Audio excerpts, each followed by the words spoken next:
Hello, Whispers. Welcome to Whispering Hunt. The story begins with a shocking revelation for Shane. A man who was informed by the police that his wife, Heidi, had been brutally murdered. Shane was devastated, unable to comprehend that his wife was gone. The police had no leads on who committed the murder or why. Their investigation had just begun, but the case took an unexpected turn that same day. At 6 p.m., the police received a call from Shane's 14-year-old son, Denevan. What he said left everyone stunned. Denevan confessed to killing Heidi. The police immediately arrested him. Shane was in disbelief. Why would his own son commit such a horrific act? During the investigation, Denevan revealed the gruesome details of the murder. Heidi had been stabbed 62 times with a knife and then shot in the head. The brutality of the crime shocked even the police. Heidi had cared for Denevan for years, and they lived together in the same house. So what could have driven a 14-year-old boy to kill her? Denevan's explanation was even more baffling. He claimed that he didn't kill Heidi intentionally. Instead, he said that Jeff was responsible. The police were confused. Who was Jeff? Denevan explained that Jeff was his imaginary friend, someone only he could see.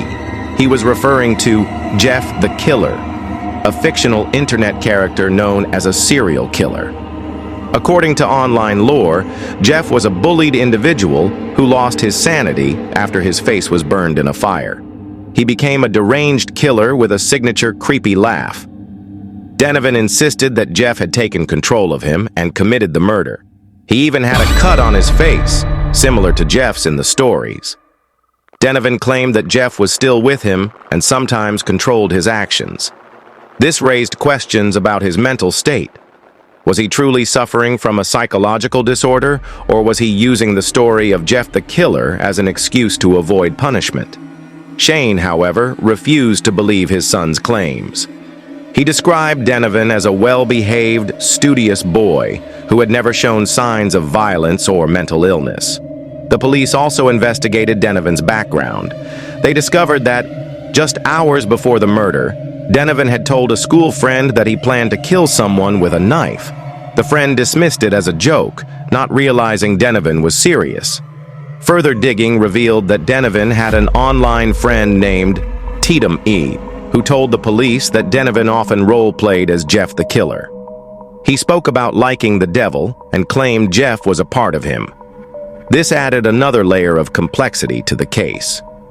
The case went to court, and in July 2018, Denevan was sentenced to the life imprisonment.